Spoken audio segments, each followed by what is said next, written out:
back with another video. And today, you seen the title, we're going to talk about reprints and why, in my personal opinion, reprints really don't matter if you're doing what you're supposed to do.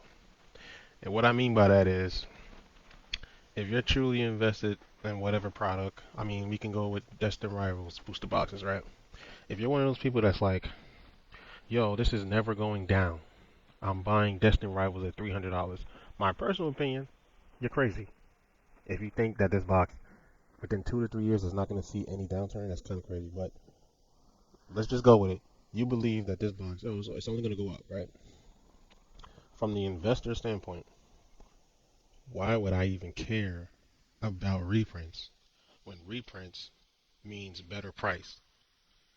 For me, reprints matter to the people that aren't really invested for the long term. If your mind is like, I'm gonna buy this box,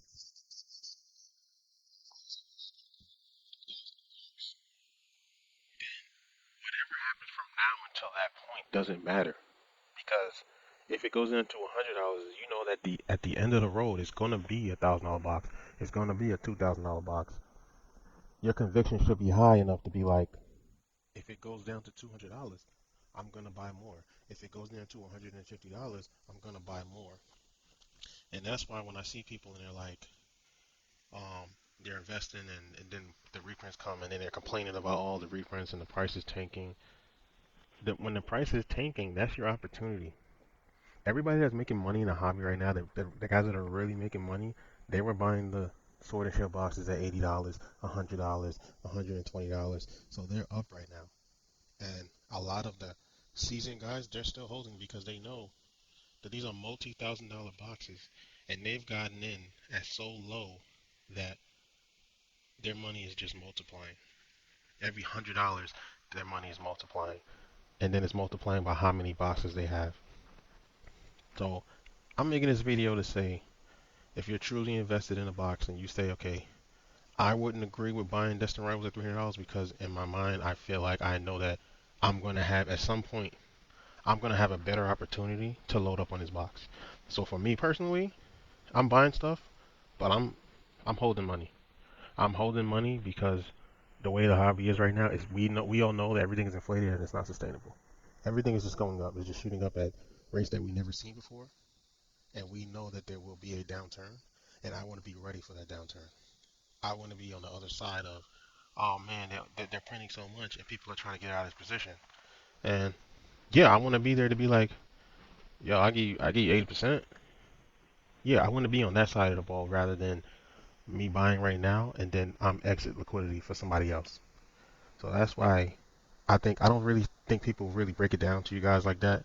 They kind of just tell you, oh, you're stupid for buying this. No, I don't think you're stupid for buying it. If say let's say you want to start a position at whatever the current price is, you can start a position.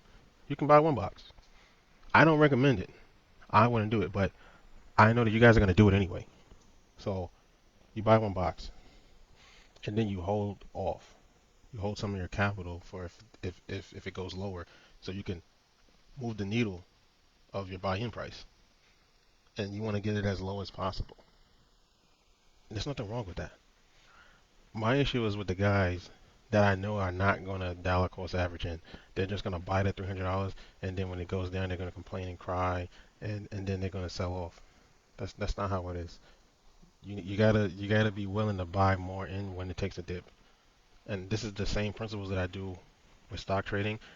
Stock trading and stock investing and Pokemon investing is not a one-to-one on how you do it, but there are things that I have pulled from stock investing that I've pulled to here that work. And having capital and being liquid when everything's inflated it puts you in a way better position. It's just like when we had that downturn in the stock market and Nvidia was $90 a share, and now Nvidia is $180 a share. Yeah, I held capital, I invested, and I doubled my money. Those same principles I use in Pokemon investing, and I think I've been doing great. I'm not as heavy as I would want to be in Pokemon investing, but I'm building it up. But it just takes time. It's not an overnight thing. This stuff that I buy, I'm not opening it. I'm not worried about what it's doing right now. I'm not checking my app every day. If I wasn't making videos, I probably wouldn't even be looking at this stuff. I mean, I do watch content, and when I watch content, I usually get the information of what's going on in the market. But like, I got a bunch of Brilliant Stars boxes. I know Brilliant Stars is $1,000 box. I'm not even worried about it. Silver Tempest. You see my last video. People are sleeping on that. Said they don't. They're not seeing what's right in front of them. And what I want you guys to get from my channel is I'm going to be authentic. I'm going to tell you exactly what I think. I'm not going to say, hey, you should buy this and just say go buy it. I'm going to give you why you should consider buying it and for you to do your own research and why I'm buying it.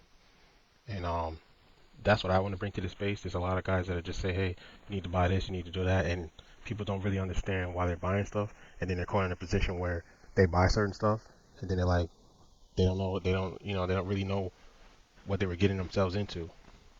So the products that I buy are gonna go up over the long term. I'm not just buying anything because I have Pokemon, because Pokemon investing is all about how long you hold. You can buy something like, let me see, something like this, Prismatic 10, right? Let's say you buy this. Has 2 packs of Prismatic in it, right? You hold long enough, you're gonna make money on this. That's just how the hobby is. Over time, everything goes up. 5 to 10 years from now, this is 2 packs of Prismatic. Prismatic could be $100 a pack. You know, Prismatic could be, yeah, it could be 75, $100 a pack. This one tin could be $200.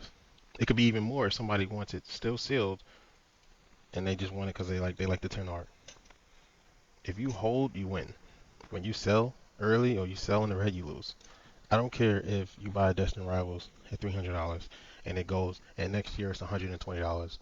You buy more and you hold. Eventually, Destined Rivals will be back at $300, and then it will go past that. It will go past $300. You just gotta wait, and that's what Pokemon investing is. It's very boring. Um, it's very slow. It's not fast money, and it just takes time. So that's all I wanted to let you guys know. Don't be afraid of reprints. Embrace reprints. I can't wait for the bear market because I'm gonna load up on so many things. I'm gonna invest in so many things. I'm gonna put away so many different products that I know is gonna do well over time. And I just can't wait. I can't wait for the market to go back to cheap booster boxes to where I can buy some product and rip and still invest at the same time. So, but don't be afraid of reprints. I know a lot of these channels they put up the reprints, they try to scare you. You know, all this hyper shilling is going on, this hyper dumping. Don't fall into it. If you have a long goal, like a long term mindset, none of this stuff matters. But I'll catch you guys in the next one.